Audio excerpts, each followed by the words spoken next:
안녕하십니까. 이번 시간에는 특강으로서 스마트 그리드의 개념과 구성에 대해서 말씀드리겠습니다. 오늘은 일단 개념과 구성에 대해서 말씀드리고 다음에 또 좋은 시간이 있으면은 스마트 그리드의 현재와 미래에 대해서도 말씀드릴 수 있는 기회를 갖도록 하겠습니다. 여러분들이 요즘 생활하다 보면 특히 전기 전자 분야에 대해서는 스마트 그리드라는 말씀을 많이 듣게 됐을 겁니다. 스마트 그리드 여러 분야에서 활용되고 있는 용어인데도 불구하고 사실은 그 개념에 대해서 잘 인식되지 않고 있는 것이 사실인데요. 특히 우리 학생들의 입장에서는 아마 스마트 그리드에 대해서 그것이 뭔가 궁금하신 학생들이 아마 많을 것 같아서 오늘 이 특강의 자리를 마련하게 됐습니다. 일단 스마트 그리드에 대해서 간단한 정의를 말씀드리면 전력망을 정보통신 기술과의 융합을 하는 기술을 하고 있습니다.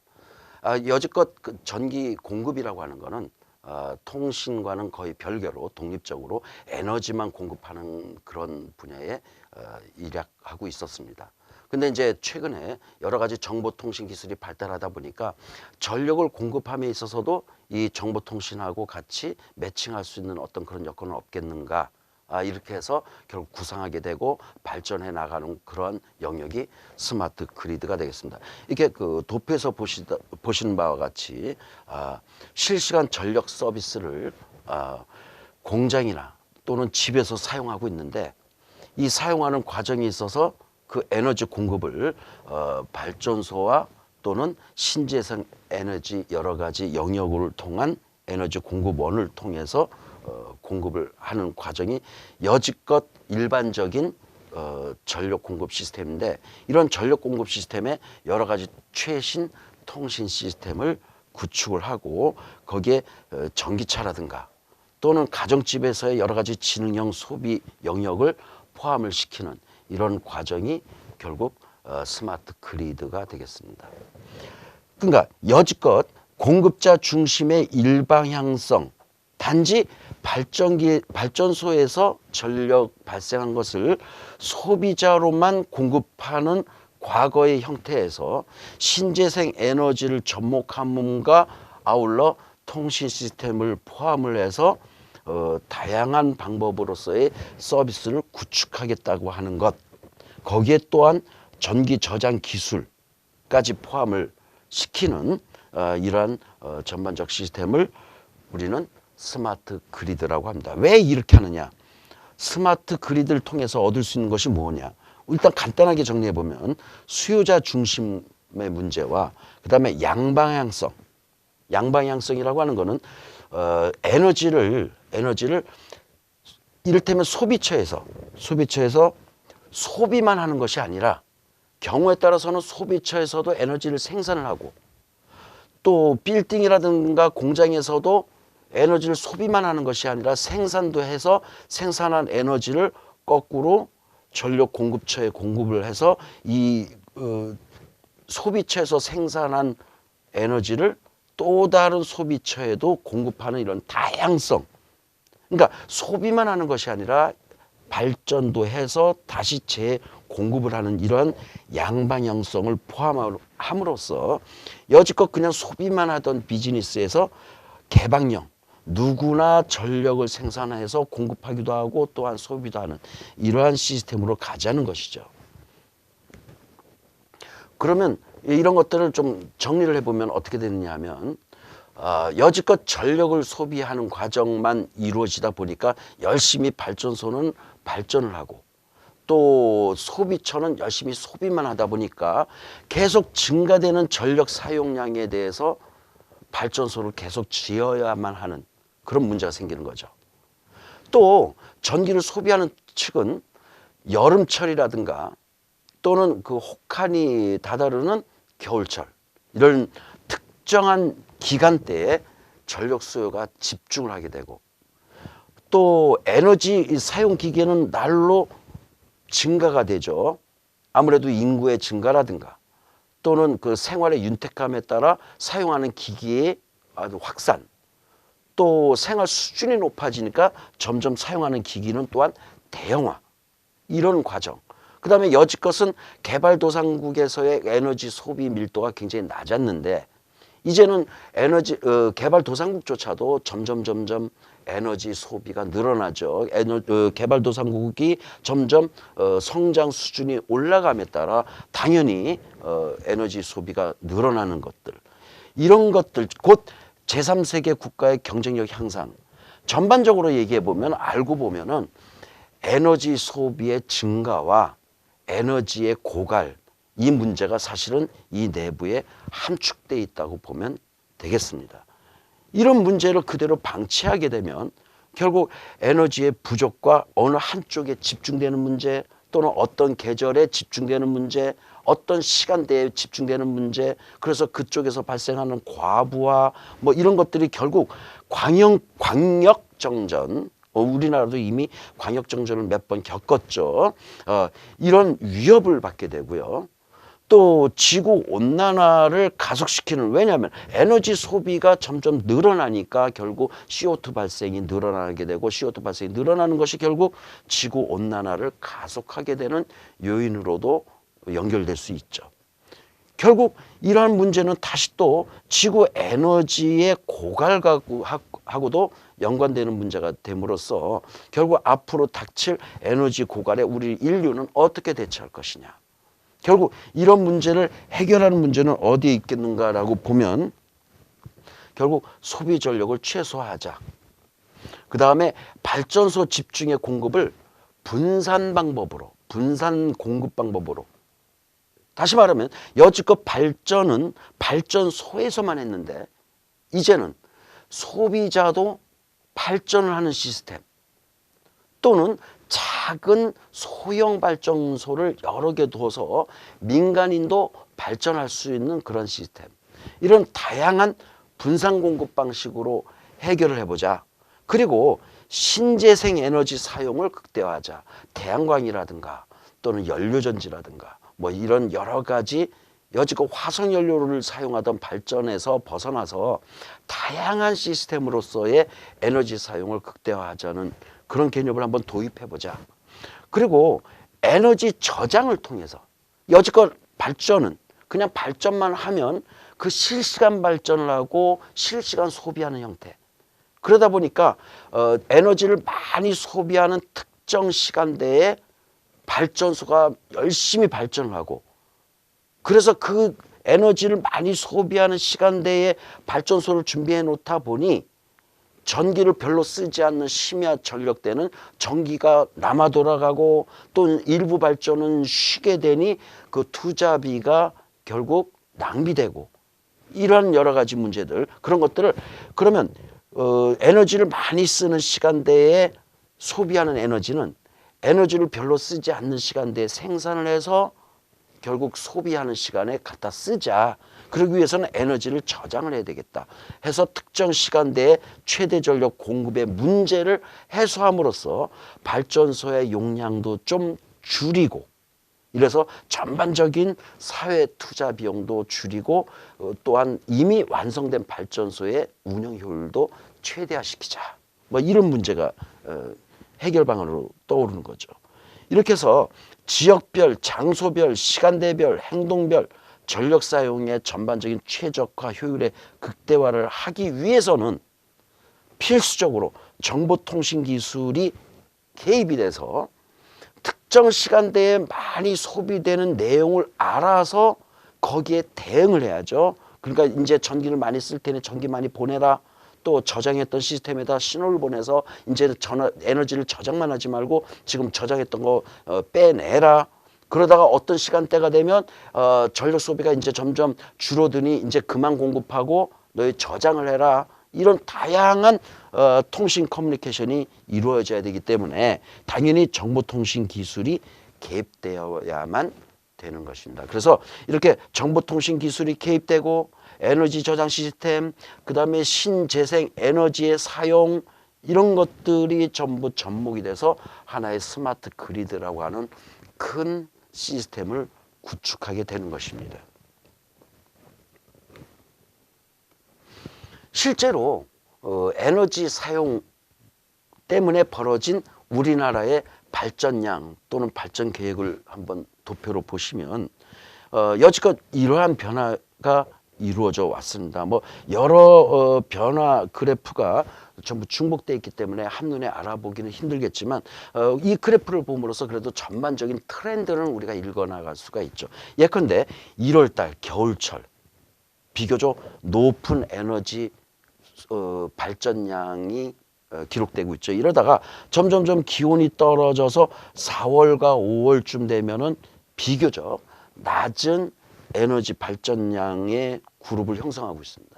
그러다가 6월, 7월, 8월쯤 되면 다시 또 높은 발전 그룹을 이루고 있다가요. 다시 가을쯤 돼서는 조금 낮은 그룹, 그러다가 12월 겨울이 되면 다시 높은 그룹. 적어도 이 그래프를 보면 일반적인 트렌드가 이러한 너울을 그리는 그림을 인식할 수가 있겠고요. 이 그룹을 통해서 우리가 알 수 있는 것은 뭐냐면 결국 계절에 따라 발전량이 높아졌다, 낮아졌다, 높아졌다, 낮아지는 것을 알 수가 있죠. 그러니까 적어도 발전소의 건설은 이런 높은 에너지 소비 영역에 맞춰서 발전소를 지어야 되는데 실제로 소비가 줄어들게 되면 결국 이마만큼의 투자 손실이 생기는 계절을 만나게 되는 이런 것들을 어떻게 더 합리화시킬 수 있겠느냐. 이런 것들이 결국 스마트 그리드를 도입하게 되는 어떤 계기의 동기부여가 되는 것이죠. 실제로 우리나라는 산업자원부를 통해서 발전량을 한정돼 있으니 그 한정돼 있는 발전량에 어떻게 전력 소비가 도달하느냐에 따라서 이렇게 여러 단계로 준비하고 있는 비상 단계를 운영하고 있습니다. 그래서 예비 전력 400kW 미만에서 500kW 미만일 때까지는 일단 비상 단계, 준비 단계. 그러니까 400kW 미만 소비 영역에서는 뭐 별다른 어떤 비상 단계 조치가 없는 단계죠.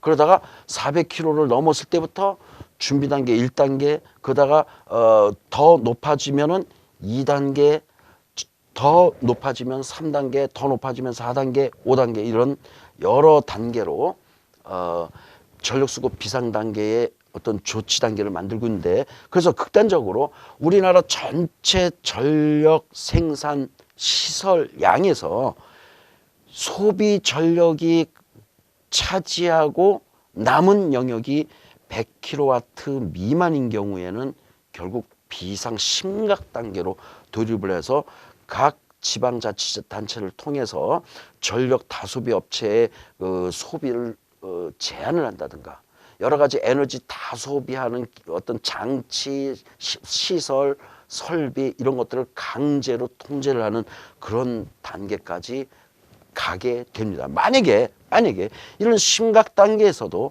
아무런 조치를 취하지 않으면 결국 과부하로 인해서 순차적으로 특정 과부하가 많이 걸린 도시에 가장 가까운 발전소부터 다운이 되겠고요. 그 발전소가 다운이 되면 결국 전체 우리나라 전력망에 공급될 수 있는 전력이 부족돼 버리니까 그 다음 발전소가 다운. 그럼 또 그 주변에 있는 그 다음 발전소가 다운. 이런 것들이 결국 연쇄 반응, 도미노 현상을 일으켜서 결국 어떤 특정한 영역, 경우에 따라서는 전국이 블랙다운이라고 하는 전체 정전, 곧 광역 정전에 이르게 되는 것입니다.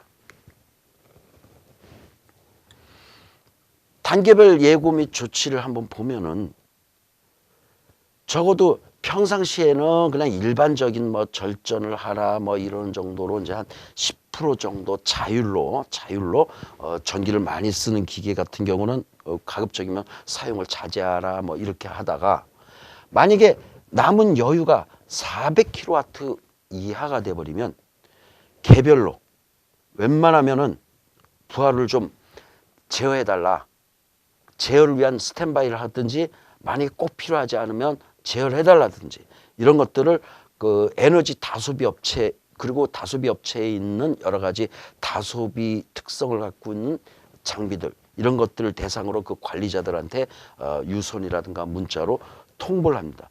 또 방송을 통해서 지금 에너지 전력이 좀 부족 단계에 들어가고 있으니 전 국민들은 에너지 사용을 좀 자제해달라, 뭐 에어컨을 가급적이면 좀 통제해달라 이런 것들을 방송으로 하게 됩니다.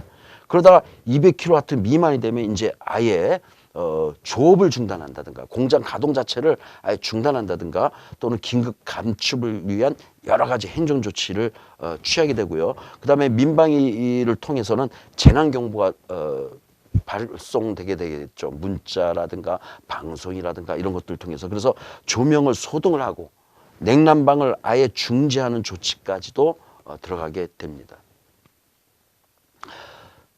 이러한 전력 발전의 용량이 한정된 용량이고, 물론 한정된 용량이니까 뭐 경우에 따라서는 발전소를 뭐 더 지면 되겠죠.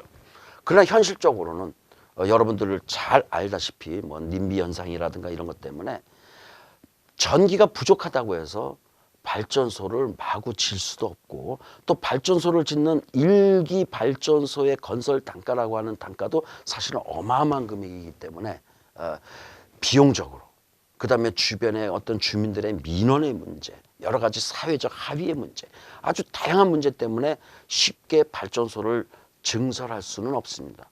근데 불구하고 어떤 특정 계절에 어떤 그 전력 수요가 집중하니까 현재 정책적으로 좀 단위수가 낮은 정책이긴 합니다만은 어쩔 수 없이 이렇게 계절별 요금을 높이는 수준으로, 그래서 여름과 겨울의 단가가 일반적인 봄과 가을인 계절보다는 높은 전력 요금을 매김으로써 그 자율적인 전력 사용을 통제하는 정도로 현재는 어떤 에너지 전략의 그 효과를 유도하고 있는 거죠. 실제로 우리가 그 연도별 에너지 소비량이라든가 최대 전력의 그 추이를 보면 점진적으로 이렇게 쭉 올라가는 추세를 볼 수가 있습니다. 2015년에 비해서, 우리가 2015년에 소비한 거에 비해서 2017년에 소비한 걸 보면 거의 10%가량이 증가된 걸 볼 수가 있는데, 이런 증가 추이는 기존 우리가 얻을 수 있는 데이터에 대해서 점진적으로 10% 뭐 이런 비율로 올라가니까 이 비율의 추세를 그대로 놓고 보면 앞으로 2029년에는 76만 6천 기가와트 아워라고 하는 정도의 용량. 그래서 2015년 대비 거의 150%가 상회하는 이런 에너지 소비를 가질 거라고 예측하고 있습니다.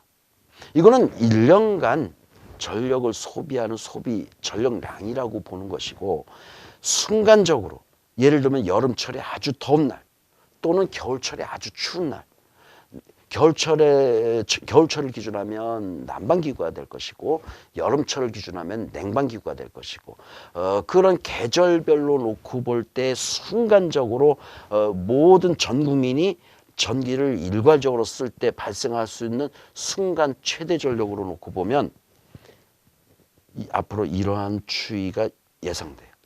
하계는 동계도 이런 정도 추이가 예상됩니다.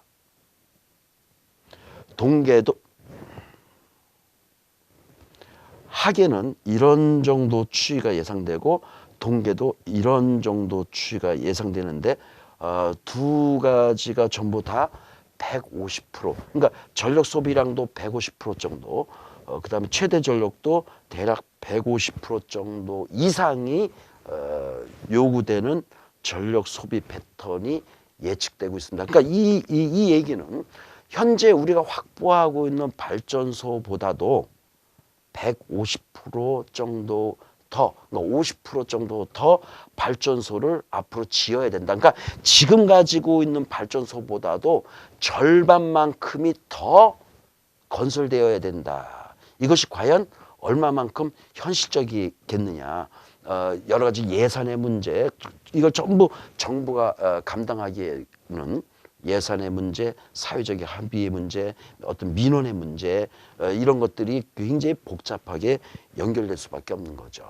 자, 이러한 여러 가지 문제로 인해서 결국 앞으로 발전은 정부에서만 정부 주도적으로 할 것이 아니라 태양광이라든가 또는 풍력이라든가 연료전지 뭐 다양한 신재생 기술을 이용을 하고 그러한 기술과 관련된 발전을 민간인들도 다양하게 가정집 한 군데 한 군데에서도 발전을 할 수 있고 또는 어떤 그 농지를 갖고 있는 분들이 그 농지 위에 태양광이라든가 풍력을 할 수 있게끔 하고 그런 것들을 전력망에 파는 형태의 공급을 통해서 다양한 장소에서 발전을 하고 그 발전한 것을 다양한 장소에서 또 소비할 수 있도록 이렇게 발전의 형태를 다양화하고 하는 것들, 그런 것들을 묶어서 스마트 그리드화 하자라고 하는 것인데, 그걸 이제 정리를 해서 얘기하면 이런 겁니다.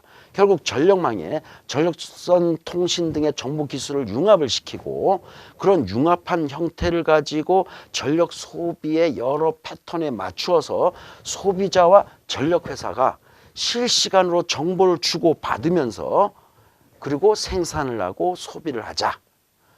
이러한 형태가 잘 이루어진다면 전력회사도 그동안 그냥 최대 수요에만 맞춰서 발전소를 짓는 그 무리한 투자를 많이 줄일 수가 있으니까 결국 소비자는 전기요금이 쌀 때 전기를 쓸 수가 있고 전자제품이나 이런 것들은 또한 자동으로 싼 시간대에 작동하게끔 하는 기술까지 포함을 해서 전반적으로 전력을 소비하는 효율, 경제성을 향상화시키자는 얘기입니다.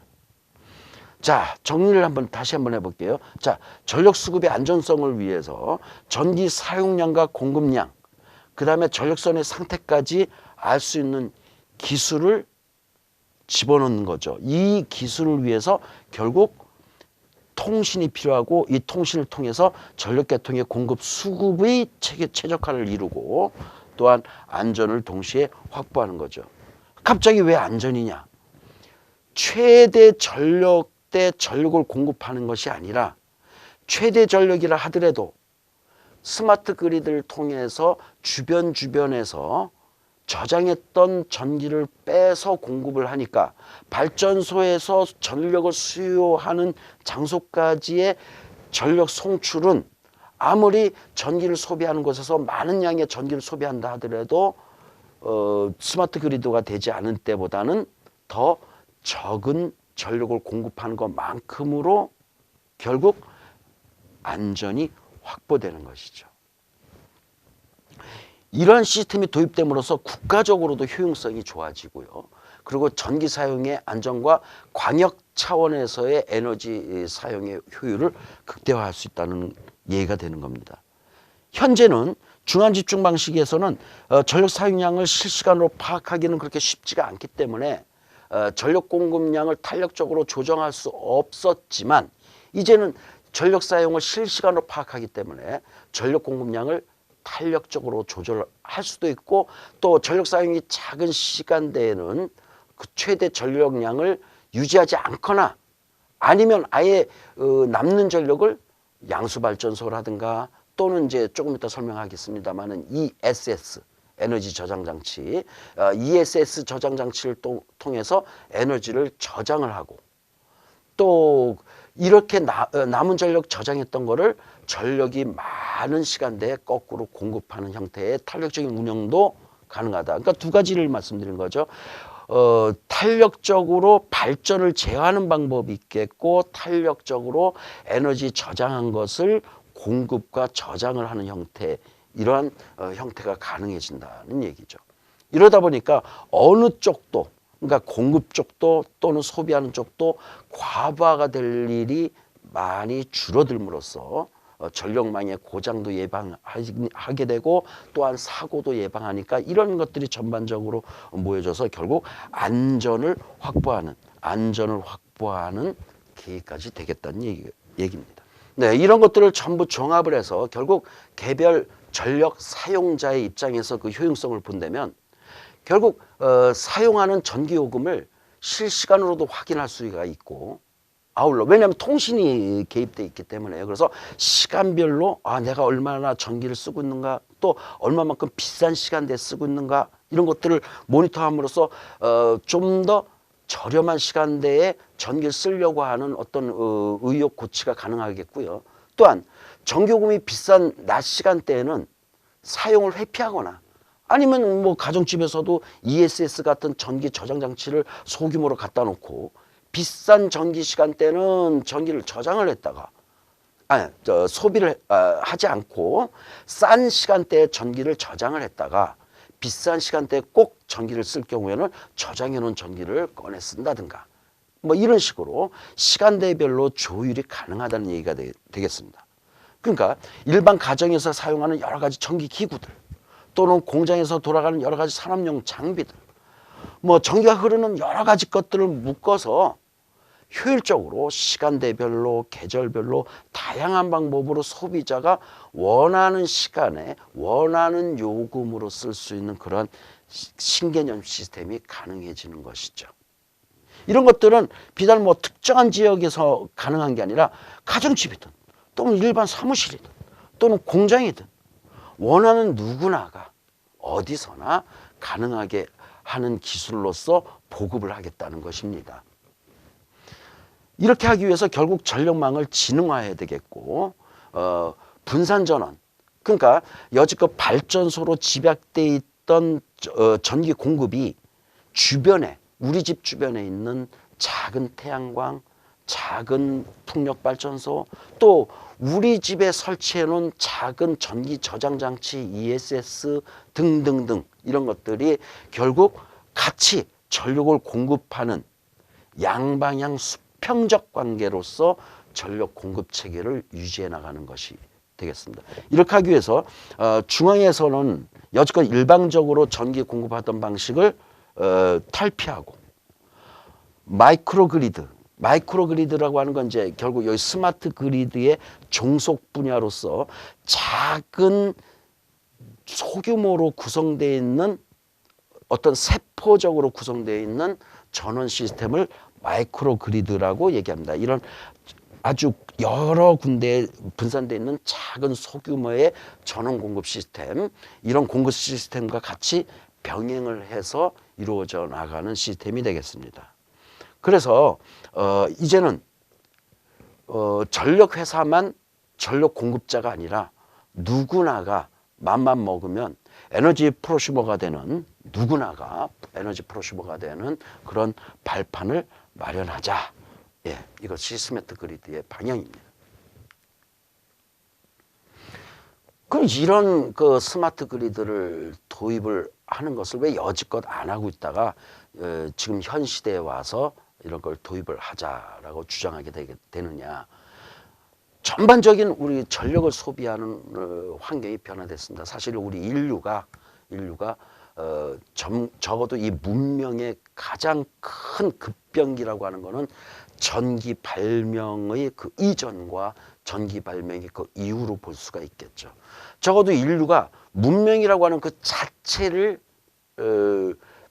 변화시키는 인류 역사의 요인이 된 문명의 발명이 불의 역사에서 경계가 이루어지듯이 우리 인류가 만들어진 문명이 새로운 도약기로 넘어가는 단계에 결국 전기가 엄연한 선을 긋고가 있죠. 그래서 전기를 발명하고 나서 처음에는 주로 에너지라고 하는 형태로만 쓰고 있다가 이 전기 에너지가 이제 통신이라든가 컴퓨팅이라든가 이런 것을 통한 컴퓨토피아를 구축을 하고 인공지능을 구축하는 중요한 정보원으로서 에너지원으로서 새로운 발돋움을 하게 되는 이런 단계 곧 IT화 시대가 도래된 것이고 그러다 보니 단지 에너지로서 소비하는 것뿐 아니라 컴퓨터라든가 전산센터라든가 통신장비라든가 이렇게 다양한 형태로 전기를 쓰게 되는, 결국 생활의 변화로 인해서 전력 수요가 증가하게 되는 계기로서 IT 산업이 도래된 것도 작용을 했고요. 또한 전반적인 소비 증가, 소득 증대로 인한 소비 증가로 인한 결국 주택의 증가와 생활 수준 증가, 생활 수준이 증가가 또한 하나의 가정을 놓고 볼 때 가장 많은 에너지 소비의 대상이 되는 에어컨의 증가 등등, 이런 것들이 결국 전력 환경을 크게 변화시키게 된 계기가 된 거죠. 유무선 통신, 인터넷 발달, 컴퓨터 보급의 확대로 인한 이러한 전력 수요는 이젠 고품질의 전력 수요로 변화가 되게 됩니다. 근데 여기에 또 여러 가지 국제적인 환경 문제로 인해서 탄소 배출량 감소의 요구가 또 거꾸로 역으로 내려오는 거죠. 압력으로. 자, 에너지의 소비는 우리 개인의 생활 환경으로 증가가 되고 있는데, 또 인터넷 발달이라든가 컴퓨터 보급으로 점점 확대되고 있는데, 그리고 그 품질도 아주 고품질을 요구하고 있는데, 한쪽에서는 탄소 배출량을 줄여라 라고 하는 압력까지 증가되고 있는 거죠. 그래서 탄소 배출량을 줄이려면 결국 에너지의 소비는 유지하면서 탄소 배출량을 감소해야 되니까 결과적으로 에너지 효율이 문제가 되는 거고요.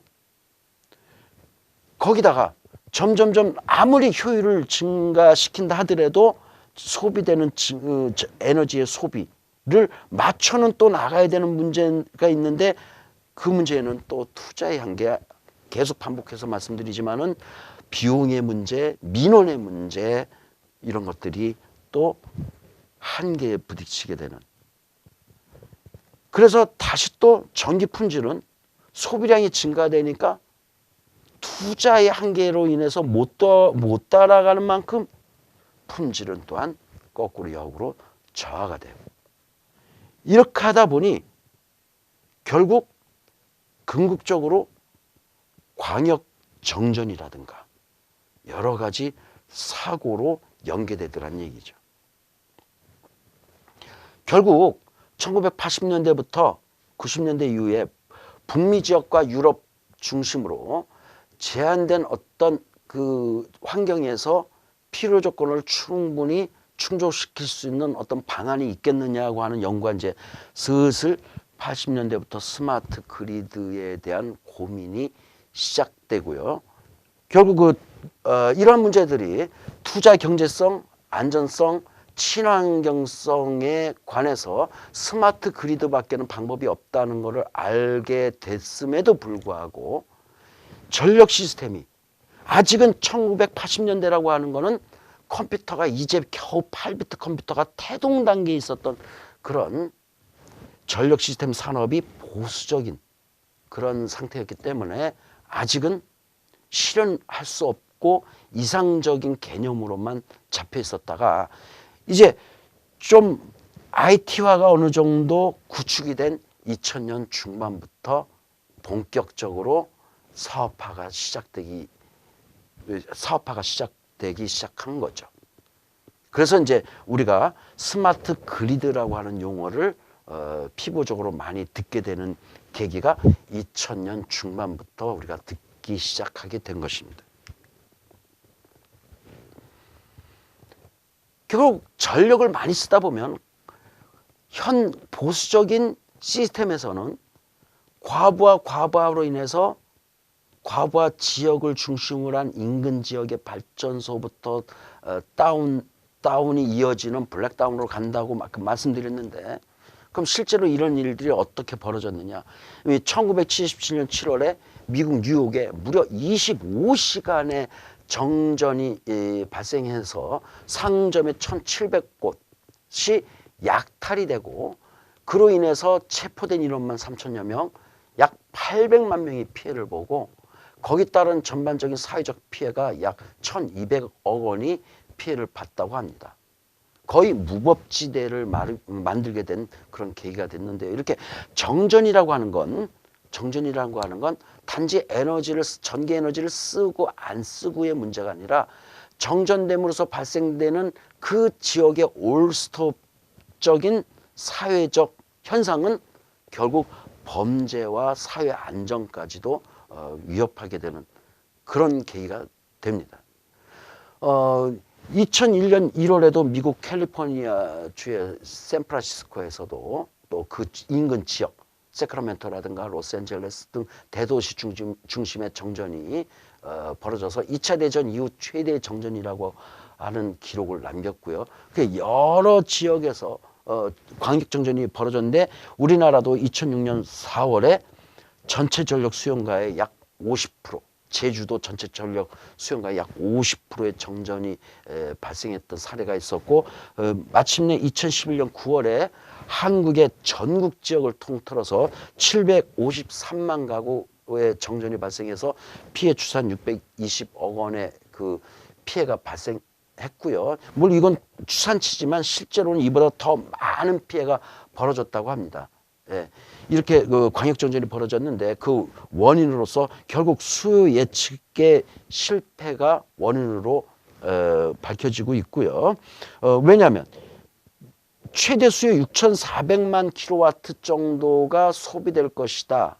이날 굉장히 날씨가 더웠던 그런 때였습니다. 갑자기 9월인데 늦더위가 기승했던 날이었거든요. 그래서 6,400만 킬로와트 정도까지 최대치가 오를 거라고 했는데 불구하고 실제로는 6,726만을 기록해서 무려 예측치보다도 326만 킬로와트라고 하는 과다 부하가 형성됨으로써 결국 상당히 많은 발전소에서 스톱다운이 되고 정지가 되고 변전소에서 각종 안전장치가 다운되고 해서 결국 광역정전이 일어난 우리나라 최초의 전국 광역정전입니다. 지금 보는 사진은 실제로 미국 동부 2003년에 정전 사태가 벌어졌을 때의 위성 사진인데요. 실제로 해안선이 대충 이렇게 구성되어 있는 겁니다. 이 부분이 뉴욕을 포함한 워싱턴이 이 안에 있고요. 미국의 동부 지역 대도시가 모여 있는 지역이 완전히 암흑으로 쌓이게 된 광역정전 사태에 관한 위성 사진입니다. 이런 대규모 정전 사태의 주요 원인을 꼽으면 결국 수요의 폭증, 그런데 불구하고 거기 따르지 못한 공급 체계. 왜? 수요는 자꾸 늘어나는데 발전소는 무한히 질 수 없다. 수요를 따라가기는 굉장히 힘들다. 자금의 문제, 민원의 문제. 이런 최대 전력 수요 시에 공급의 한계에 따른 통제조차 잘 되지 않는 이런 것들이 결국 광역정전으로 가게 된다. 수요가 막 늘어서 발전에서 커버할 수 있는 최대 수요보다도 더 오버돼 가는 과정이 존재할 때에 어느 누구 보고 에어컨을 끌 거냐의 문제죠. 너도 덥고 나도 더운데 과연 에어컨 끄라고 하면 누가 먼저 끌 거냐. 실제로 통제라고 하는 건 그렇게 수월하지 않다는 얘기죠. 결국 최대 전력 수요에 관해서 문제가 없는 충분한 여유를 확보하기에는 여러 가지 문제뿐 아니라 많은 예산이 낭비될 수밖에 없다. 설사 최대 수요 전력의 발전 설비라든가 이런 사회적인 인프라를 충분히 구축한다고 하면 그러면 최대 수요 전력이 아닌 때에는 어떻게 할 거냐. 그 여유를 너무 많이 만들어 놓은 그 시스템의 휴지 금액, 휴지 비용 이런 것들은 또한 누가 감당하는 것이냐. 그럼 전기요금을 엄청 많이 매겨야 된다는 결국 그 전반적인 사회적 낭비가 초래될 수밖에 없는 거죠. 그 다음에 이제 전력계통도 이제 전반적으로는 어느 나라든 20, 30년 이상 미국 같은 데는 뭐 4, 50년, 60년이 넘는 설비가 여기저기 널려 있죠. 우리나라도 대부분의 설비가 이제 20년, 30년이 넘어갔습니다. KTX만 하더라도 이미 건설된 지 20년이 넘어가고 있습니다. 이렇게 오래된 노후된 설비에서 발생하는 여러 가지 설비의 고장, 그로 인해서 개별 설비가 개통에 파급을 줘서 결국 개통 고장이 일어나는 경우까지를 포함을 해서 결국 노후가 돼가고 있다. 전력 공급망에 어느 한 계통의 고장이 발생하면 예를 들어서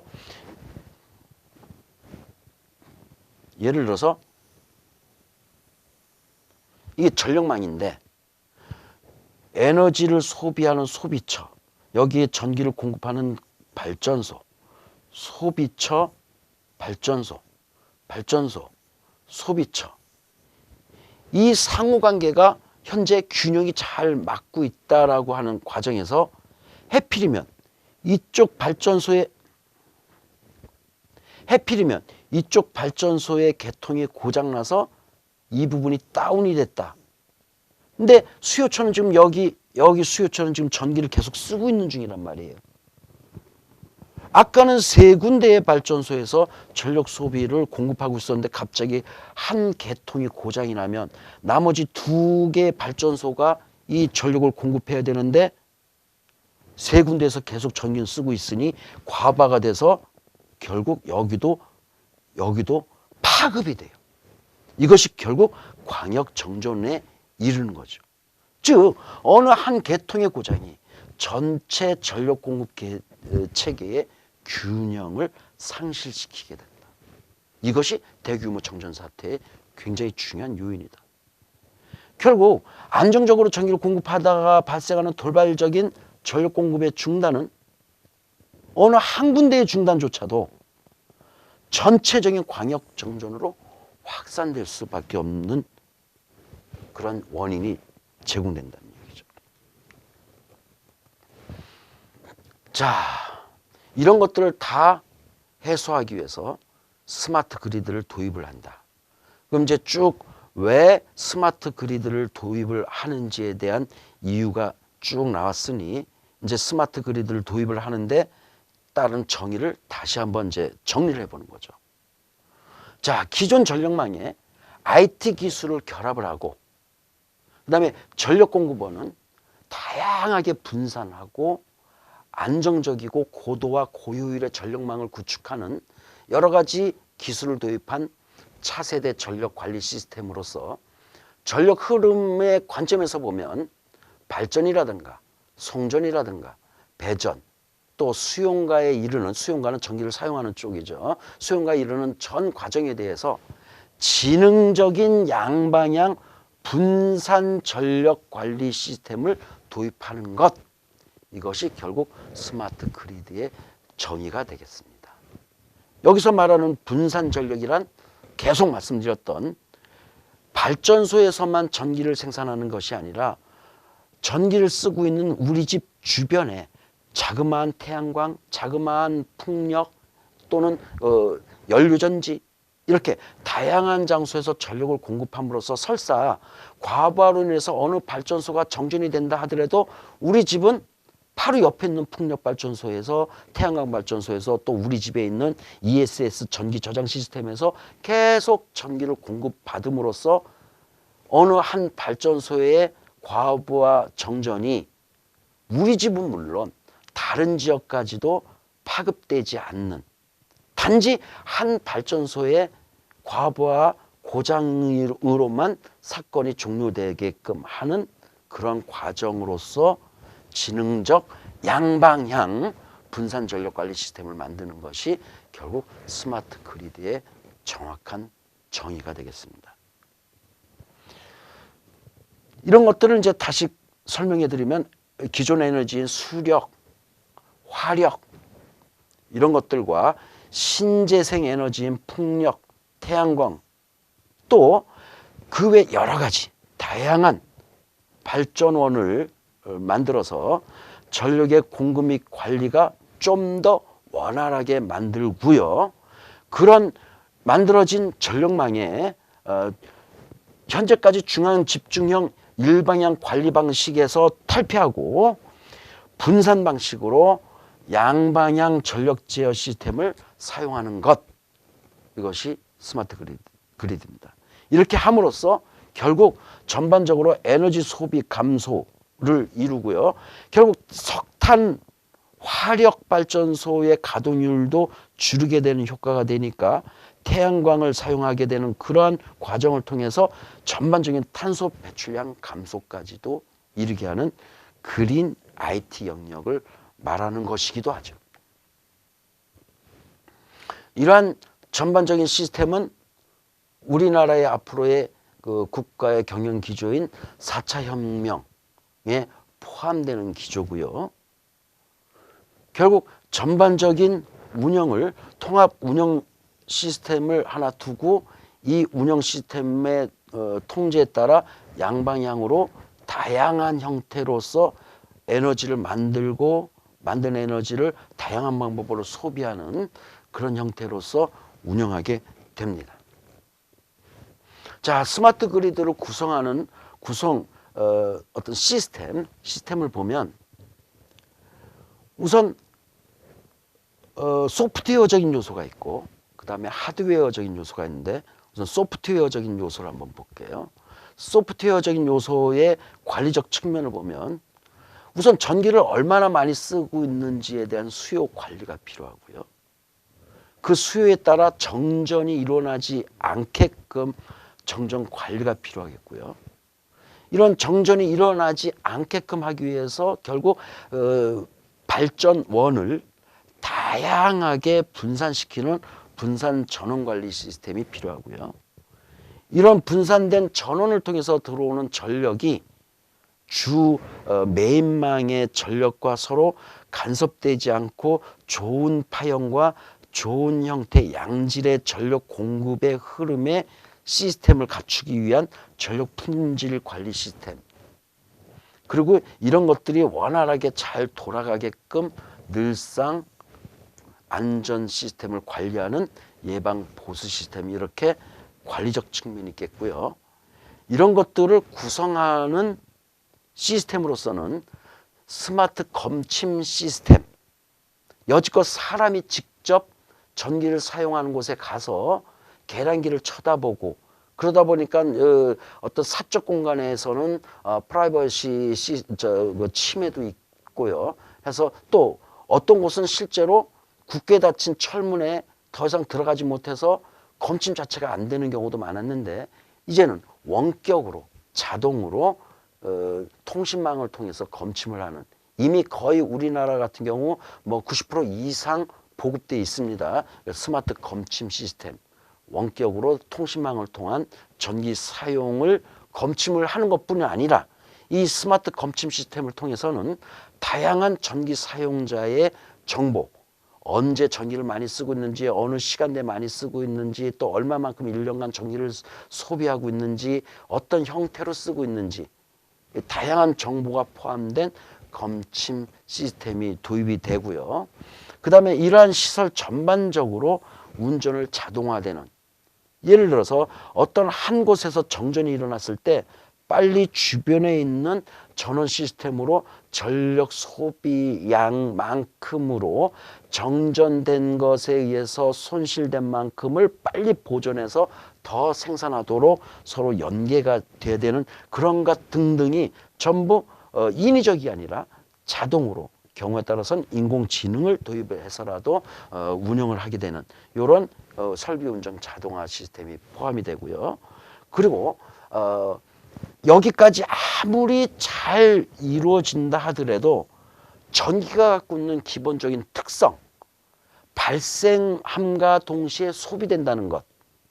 그러니까 전기를 많이 쓸 때는 많이 발생시켜주고 전기를 조금 소비할 때는 조금 발생시켜주고, 근데 설비는 전기를 많이 쓸 때를 기준해서 설비를 해놓다 보니 전기 소비를 적게 할 때는 많이 소비할 때를 기준으로 만들어 놓는 그 엄청난 설비의 투자 비용이 낭비되는 것, 이런 것들을 해야 되는데 불구하고 실시간이었다는 것을 실시간이라고 하는 문제를 좀 더 여유 있게 시스템을 유연하게 만들어줄 수 있는 그런 보조장치로서 전기에너지 저장장치가 들어가게 됩니다. 비로소 전기에너지 저장장치가 들어감으로써 꼭 실시간 발전을 하지 않더라도 또 발전소나 발전 시스템이 발전하는 양이 현지에서 아주 많은 양을 요구하더라도 생산은 조금만 하고 아까 전기를 조금밖에 소비 안 했을 때 저장했던 전력을 꺼내서 씀으로써 전력 설비에 관한 국가의 투자 규모를 굉장히 유연하고 축소시킬 수 있는 그러한 아주 중요한 역할을 하는, 사실은 스마트 그리드에서 제일 중요한 역할을 한다고 해도 과언이 아닌 시스템으로서 에너지 저장 장치가 포함이 되게 되겠습니다. 이런 것들 여지껏 쭉 말씀드렸던 내용을 가지고 기존 전력망과 스마트 그리드화된 전력망에 대해서 비교를 해보면 이런 겁니다. 전원 공급은 기존 전력망은 중앙 전원 시스템이었고 스마트 그리드는 분산 전원 시스템이었습니다. 이랬을 때 전반적인 에너지 효율은 기존 전력망은 30에서 50% 정도로 운영했던 거를 스마트 그리드가 거의 완료 단계에 도달하면 70에서 90%까지 끌어올릴 수 있으니 거의 두세 곱절가량 올릴 수 있다고 하는 관점에서 정말 상당히 경제성이 크다고 볼 수 있겠죠. 전력 흐름은 기존 전력망은 무조건 최대 수요 공급 전력에 그냥 따라갑니다. 그때 최대 전력 소비하는 양만큼으로 발전이 계속 따라가야 되지만 스마트 그리드가 되면 최대 수요 전력은 얼마를 수요하든지 간에 상관없이, 왜냐하면 이쪽에 비축해 놓은 전기도 있고 저쪽 각 요소에서 다양하게 전기를 생산할 거니까 그런 것들을 그때 가장 효율적인 관점의 포인트를 찾아가면서 세부 제어하는 이런 형태가 되겠습니다. 발전의 네트워크는 기존은 무조건 중앙에서 전체적인 발전의 모든 시스템을 통제하는 형태였지만 스마트 그리드에서는 물론 중앙 제어 시스템은 있습니다만 중앙 제어 시스템이 혼자서 독단적으로 하는 것이 아니라 다양한 네트워크에서 들어오는 정보와 같이 서로 수평적으로 저쪽에서 이렇게 해달라는 요구를 받아들이고 이쪽에서도 저쪽에다가 요구를 받아들이고 중앙이 로컬이 중앙에게 서로가 필요한 요소를 요구하기도 하고 수행하기도 하는 형태의 네트워크 구조를 갖게 됩니다. 그러다 보니 기존은 그냥 중앙에서 명령만 내리면 되니까 통신이 그냥 단방향, 중앙 시스템에서 그냥 너 전기 꺼, 너 전기 켜 이렇게만 명령만 하던 형태가 지금은 양방향으로 주거니 받거니 해야 되는 양방향 통신이 되겠습니다. 이런 장애가 발생하면 여지껏은 장애가 발생했다 빨리 뛰어가 해가지고 어떤 그 보수반이 막 뛰어가고 하는 형태의 아날로그 방식이었지만 앞으로는 양방향 통신을 통한 디지털 방식으로 원격 제어로서 장애에 대한 응급 조치를 취하고, 예를 들어서 어떤 한 지역에 정전이 됐다 그러면 무엇 때문에 정전이 됐는지 신호를 보내면 저쪽에서 쭉 내부를 인공지능이 판단을 해서 이러한 요인 때문에 정전이 됐다라고 거꾸로 피드백을 받고 거기에 따른 조치가 원격으로 가능하면 그럼 원격으로 조치에 대한 명령을 주면 저쪽에서 원격으로 다시 보내주는 형태. 그래서 복구가 됐습니다. 이런 디지털 방식으로의 장애 대응이 되겠습니다. 설비 점검도 여지껏은 직접 사람이 가서 눈으로 보고 만져보고 측정해보고 하는 형태가 되겠지만 앞으로는 원격으로 그 현장의 여러 가지 문제를 디지털화된 신호에 의해서 점검을 이루게 되는 이렇게 되겠습니다. 가격은 결정되어 있는 가격을 제한적으로 우리가 금액을 자기가 소비하는 전기에 대해서만 열람해 볼 수 있었지만 앞으로는 스마트 그리드 시대는 이제 전기요금도 경쟁을 일으키게 만들어서 가장 저렴한 전기가 어디 있는지를 찾아서 그 저렴한 전기를 소비하게 되는 이런 형태, 그래서 자유 열람할 수 있는 이런 형태까지 발전하게 될 것입니다. 이제 스마트 그리드의 구성 요소에 대해서 말씀드리겠는데요. 자, 그러면 스마트 그리드의 구성 요소는 과연 하드웨어적으로 무엇이 있느냐? 크게 스마트 미터, 조금 아까 얘기한 원격 검침 방식. 예, 그래서 통신 시스템에 의해서 현지에서 전력 사용량을 모니터하는 그런 시스템이 있겠고요. 그다음에 신재생 에너지 시스템. 에너지를 석탄 연료에만 의존하지 않고 저장을 하거나 또는 다른 방법으로 발전을 하는 그런 시스템을 크게 네 가지로 나눠 볼 수가 있겠는데요. 우선 에너지 관리 시스템. 이거는 사실은 에너지를 발생하는 건 아니에요. 에너지를 어떻게 관리할 거냐. 예를 들어서 전력을 소비하는데 꼭 지금 쓸 거냐. 지금 아주 첨두치어서 전력 요금이 매우 비싼 시간대다. 그럼 요거를 다른 시간대에 쓰면 안 되겠느냐?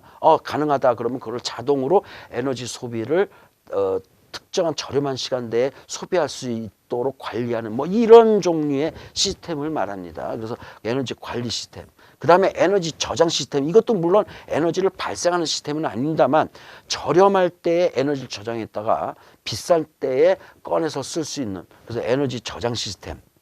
그다음에 전기 탈 것들, 전기차라 그러죠. 전기차 탈 것들, 그래서 하이브리드 방식이 있겠고, 그냥 순수한 전기차, 이런 방식. 그 다음에 신재생 에너지. 이렇게 크게 네 개의 블록으로 구성되어 있습니다. 그리고 여기에 양방향 정보통신 기술이 포함이 되겠죠. 양방향 정보통신은 또 두 가지로 나눌 수가 있는데, 다스라고 하는 배전 자동화 시스템이 있겠고, 그 다음에 스카다라고 하는 전체적인 총괄적인 컨트롤을 하는 자동화 시스템이 이렇게 크게 두 가지로 이렇게 나눠서 이런 것들, 그러니까 스마트 미터, 신재생 에너지, 양방향 정보통신, 크게는 세 개의, 자, 이렇게 세 가지, 크게 세 가지, 스마트 미터, 그 다음에 신재생 에너지 시스템, 그 다음에 양방향 정보통신, 이렇게 크게 세 개의 블록으로 구성해 볼 수 있고요. 개별적으로는 신재생 에너지는 이렇게 네 가지, 에너지 관리 시스템, 에너지 저장 시스템, 그 다음에 전기 탈 것, 그 다음에 신재생 에너지 발전, 이렇게 네 개 블록, 그리고 통신에서는 다스하고 스카다 시스템, 이렇게 크게 두 가지 이렇게 구성됐다는 것을 말씀드리고요. 자, 이런 것들이 어떻게 움직이냐면 결국 에너지 관리 시스템을 중심으로 해서 발전소에서 발전하는 뭐 그것이 신재생 발전소든 또는 석탄 화력 발전소든 발전소에서 발전하는 발전량을 모니터하고 소비처로부터 소비량을 모니터하고 그리고 에너지 저장 장치를 통해서 어떻게 발전량과 소비량을 밸런스를 맞춰가면서 저장과 빼쓰는 것을 균형을 맞추냐, 이러한 형태로 이루어지게 됩니다. 이 중에서 굉장히 에너지 저장 장치가 중요하다고 말씀드렸는데요. 주로 에너지 저장 장치, 에너지 스토리지 시스템이라고 그러는데 주로 대용량 배터리를 이용한 것이 가장 많이 쓰고 있습니다. 뭐 배터리를 이용한 것이 아니라 뭐 플라이휠을 이용해서 뭐 관성을 이용한다든가 뭐 여러 가지 형태가 있습니다만은 가장 시스템을 관리하기 좋고 효율성이 높은 것으로서는 배터리를 이용한 전기 에너지 시스템이 가장 일반적이고요. 이 외에 열, 중력, 관성, 화학적 에너지 등 다양한 에너지를 이용해서 에너지를 저장을 하는데 전기 에너지를 이러한 에너지로 바꾸고 그래서 축적된 에너지를 저장해 놓고 있다가 나중에 전기요금이 비싼 시간대에 이럴 때 다시 그 에너지를 전기 에너지로 바꿔서 꺼내 쓰는 이런 형태도 있다는 거 말씀드리고요. 가장 대표적인 전기 에너지를 저장하는 ESS 시스템을 한번 보겠습니다. ESS라고 하는 건 에너지 스토리지 시스템입니다. 다시 할게요. 그럼 가장 많이 쓰고 있는 ESS 시스템에 대해서 한번 알아보겠습니다. 이 ESS 시스템은 에너지 스토리지 시스템인데요. 근데도 불구하고 사실은 이 SS라고 하면 거의 전기 에너지를 저장하는 시스템을 말한다고 말씀드렸고요. 그래서 기본적인 구성을 보면 대체적으로 이렇게 그 배터리 셀이 캐비넷 형태로 구성되어 있는 것과 그 배터리 셀에 저장을 했던 전기를 꺼내서 교류로 만들어주는 그 인버터 시스템, 그 다음에 그 교류로 만든 전기를 다시 전력 시스템에 거꾸로 역으로 보내주는 그런 전력 시스템, 크게 이렇게 세 가지로 구성되어 있습니다. 여기서 배터리는 그 자기 자신이 에너지를 저장하기도 하고 뱉어내기도 하는데, 인버터는 직류를 교류로 만들어주기는 하는데 교류를 직류로 만들어주는, 그래서 충전을 하는 역반응은 수월하지 않아서 이 인버터 내부에는 사실은 인버터라는 장치와 거꾸로 전기가 남아돌 때는 전력 시스템에서 전기를 받아서 교류를 직류로 만들어서 배터리에 전기를 저장하기 위한 수단으로서 들어가는 충전 장치가 포함이 되어 있습니다. 그러니까 이 SS 시스템에서의 인버터라고 하는 거는 사실은 엄밀히 말하면 인버터와 그 다음에 충전기가 한 패키지로 구성되어 있는 시스템을 말하는 것이죠. 그리고 이제 이렇게 구성해 놓고 나서 사실은 여러 가지 안전이, 왜? 에너지가 잔뜩 저장돼 있으니까 안전이 굉장히 중요한 역할을 하고 있기 때문에 BMS라고 하는 배터리 매니지먼트 시스템 해가지고 BMS라고 하는 시스템이 들어가는데요. BMS의 종류는 이렇게 그 셀 모듈용 BMS, 개별 모듈의 배터리를 관리하는 BMS 시스템이 있고, 하나의 렉 단위별로 또 배터리의 성능을 관리하는 렉용 BMS가 있고요. 이 렉이 모여서 그러니까 모듈이 모여서 렉이 되고 렉이 모여서 시스템이 이루어졌으니 이 시스템 전반에 관해서 그 배터리의 관리를 이루는 시스템 BMS, 이렇게 크게 세 가지 BMS가 구성되어 있습니다. 또 스마트 그리드 구성 요소 중에서 태양광도 굉장히 중요한 설비인데요. 이제 신재생 에너지 시스템으로서의 가장 많은 역할을 하고 있죠. 뭐 가정집을 그려놨습니다만, 뭐 이건 뭐 가정집일 수도 있고 큰 발전소일 수도 있고요. 태양광 발전소는 태양을 통해서 전기 에너지를 생산하는 태양광, 솔라셀, 태양열이 아닙니다. 많은 분들이 자꾸 태양열 그러는데 태양광입니다. 태양광을 통해서 전기를 생산하는 솔라셀과 여기서 얻어지는 직류를 교류로 만들어주는 인버터, 그리고 그 인버터에 의해서 교류가 만들어지면 이제 전기를 직접 쓰거나 또는 한국전력이라든가 전력거래소하고 서로 어떻게 계약을 맺느냐에 따라서 남는 전기를 외부에다가 판매할 수 있는 그런 정책을 현재 갖고 있고 실제로 이렇게 많이들 하고 있습니다. 그리고 역시 지금 그 한국전력망에 전기가 남아 돌아갈 때는 사실은 판매하는 것도 좀 어려울 수 있는데, 날씨는 좋아가지고 많은 양의 전력이 생산되고 있다면 그걸 낭비할 것이 아니라 결국 에너지 스토리지 시스템 ESS에다가 저장을 해놨다가 역시 전기요금이 비쌀 때 꺼내 쓴다면 좀 더 효율적인 태양광 시스템이 되겠죠. 그래서 최근에 만들어지는 태양광 시스템은 이런 형태로 솔라셀과 인버터 그리고 ESS, 뭐 한 10년 전만 해도 만들어진 많은 태양광 발전소에는 ESS가 없었습니다만은 최근에 건설되는 태양광 시스템에는 이렇게 ESS 시스템이 포함돼서 건설되고 있습니다.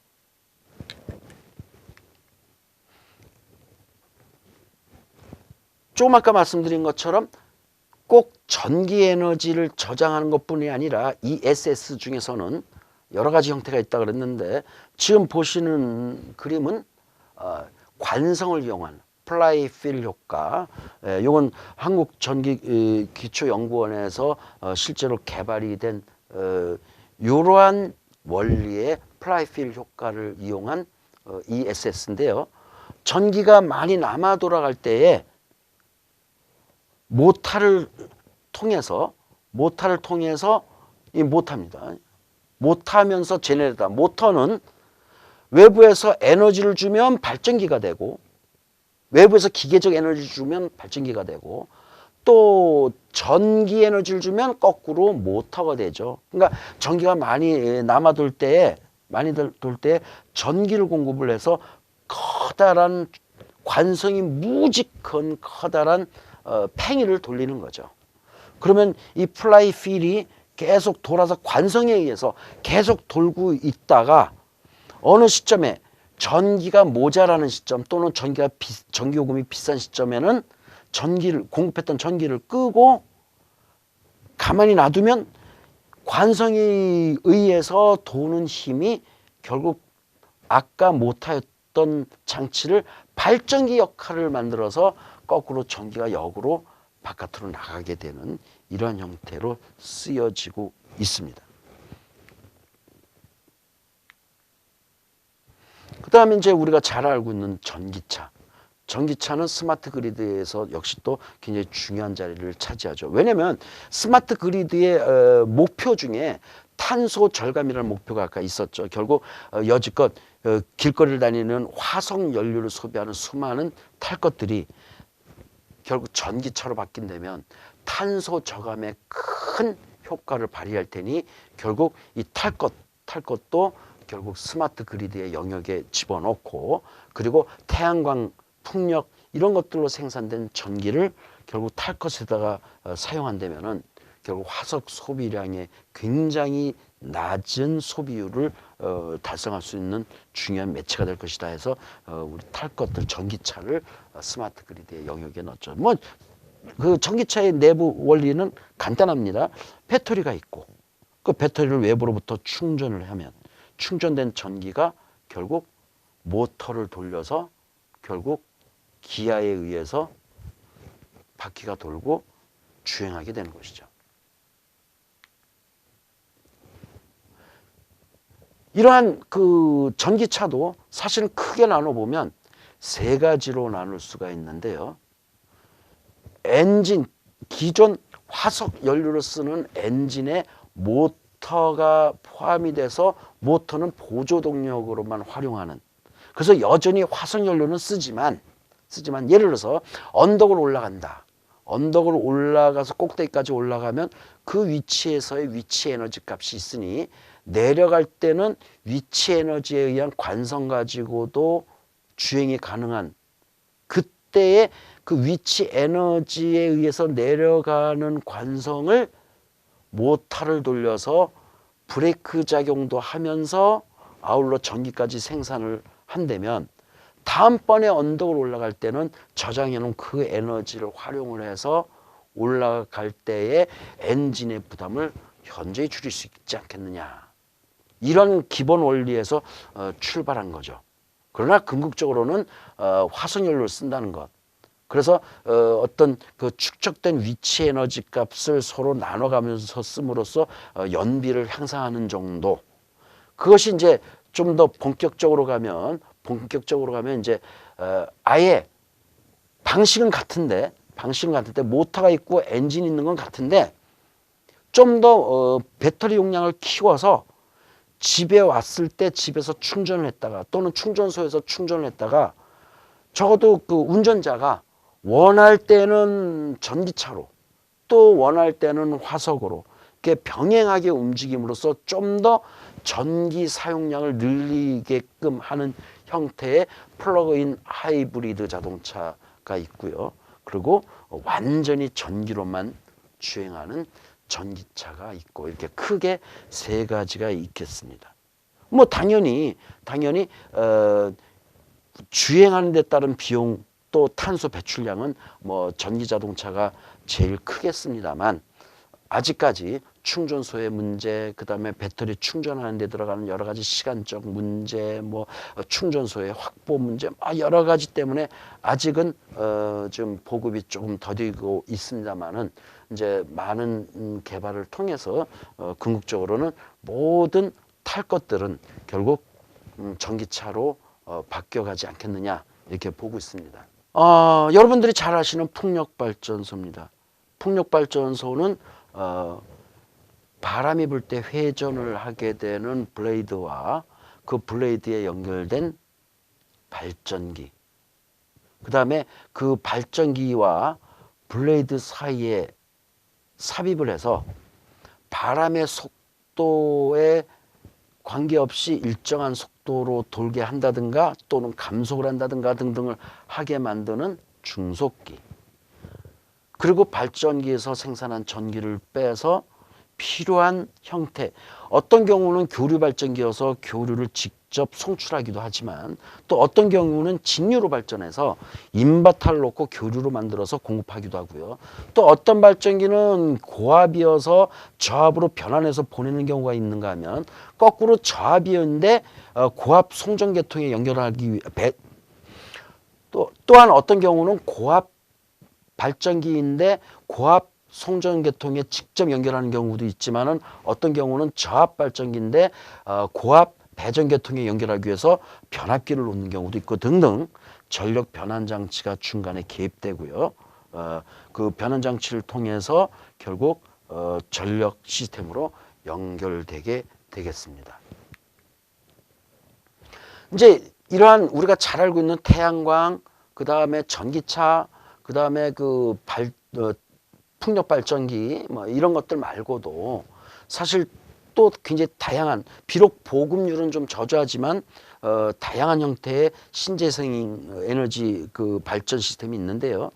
그 중에서 이제 지금 비교적 많이 활용하고 있는 것 중에 하나가 쓰레기죠. 폐기물 발전소가 있는데 폐기물이 들어온 폐기물을 열 분해로를 통해서 열 에너지로 바꾸고 그 열 에너지 바꾼 열 에너지를 가지고 스팀을 만들어서 스팀 터빈을 돌리는 형태의 발전을 하고, 그리고 아직 남아있는 열은 그대로 보일러를 가지고 또 폐열을 다시 재열을 해서 보일러를 통해서 그 지역 난방에까지 활용하는 열병합 발전 시스템을 도입을 한 경우가 있죠. 대표적인 경우가 지금 서울 노원에 있는 노원 열병합 발전소가 있죠. 폐기물을 연소해서 그 연소한 열로 발전과 지역 난방을 같이 하는 형태, 뭐 이런 형태도 신재생 에너지를 활용하는 형태의 스마트 그리드의 요소가 되겠고요. 그 다음에 또 쓰레기 매립장에 특히 음식물 쓰레기를 많이 매립하다 보면은, 그러니까 유기성 폐기물을 많이 매립하다 보면 그 매립지에서는 메탄 가스 같은 가연성 가스가 생성되게 됩니다. 그러면 그 생성된 메탄 가스를 포집을 해서 경우에 따라서는 소각장을 만들어서 증기를 발생하기도 하고, 또 경우에 따라서는 요즘에 많이 쓰고 있는 방식 중에서는 내연기관을, 그러니까 엔진이죠, 엔진. 내연기관을 통해서 직접 발전을 하는 경우, 또는 증기를 발생해서 터빈을 구동해서 발전하는 경우, 이러한 형태의 스마트 그리드형 발전소도 있습니다.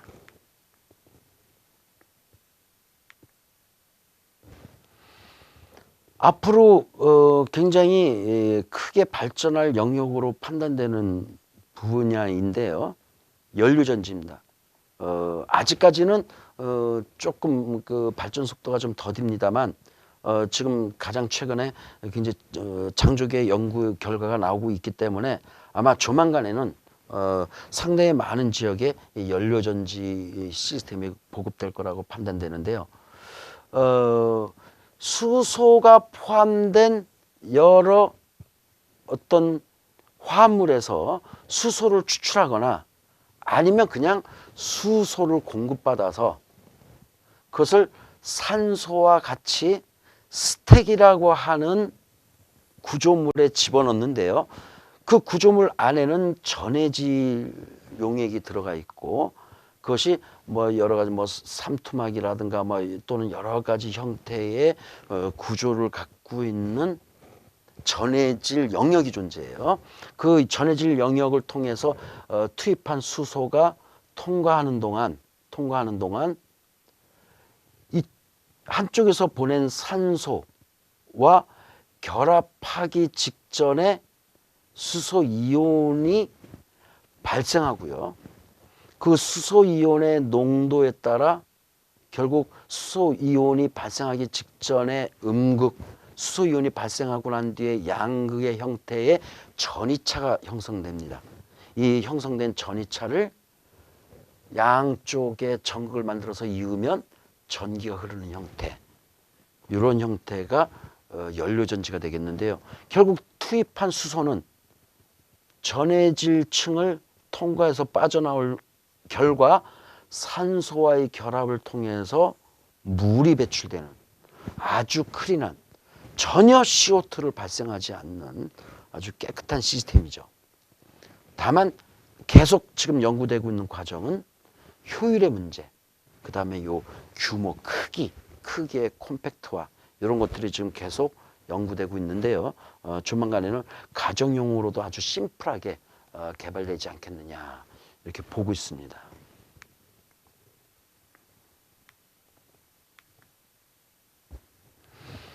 이거는 이제 지열 발전인데요. 뭐 우리나라 같은 경우는 조금 좀 그 지열이 그렇게 큰 지역이 별로 없어서 어려운 부분이 있겠습니다만, 아이슬란드 같은 경우는 아예 뭐 그냥 땅을 파면 어디서든지 거의 뭐 스팀이 증기가 나온다고, 그것도 뭐 300도가 넘는 증기가 나온다고 하니 아주 적어도 지열에 관해서는 천혜의 지역인데요. 이런 그 지열이 풍부한 지역에서 파이프를 매설해서 증기를 뽑아내는데 그 전에 먼저 찬물을 파이프를 통해서 지하 깊은 곳에 투입을 하면 지하의 아주 높은 온도에 의해서 투입한 물이 수증기가 되거나 해서 올라옵니다. 올라오면 그 수증기를 가지고 터빈을 돌리고도 남은 열의 일부는 뭐 지역 난방을 쓴다든가 등등 여러 가지 뭐 온실, 뭐 양어장 이런 형태를 쓰고 식은 물을 다시 지하에 투입을 해서 데우고 하는 형태의 사이클을 갖는 이런 형태의 지열 발전이 있고요.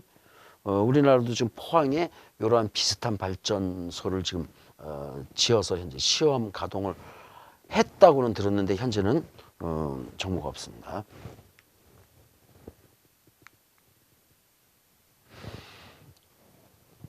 그리고 이제 우리나라 같은 경우에도 현재 쓰고 있죠. 아마 이런 부분은 우리나라가 가장 많이 앞서고 있는 걸로 알고 있는데요. 조력 발전하고 그다음에 파력 발전입니다. 조력 발전, 조수 간만회차, 썰물과 밀물대의 수위, 그 수위에 의해서 만약 그 수위를 사이에 경계를 둔다면 수위만큼 압력이 생기겠죠. 그리고 거기 수로를 놓으면 압력만큼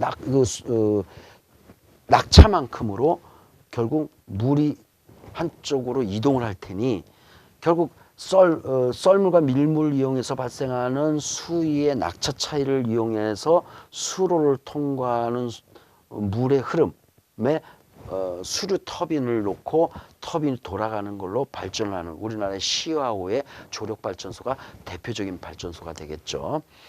그 다음에 지금 제주도에 이미 이제 완공을 해서 현재 뭐 시운전이 뭐 끝난 걸로 알고 있는데요.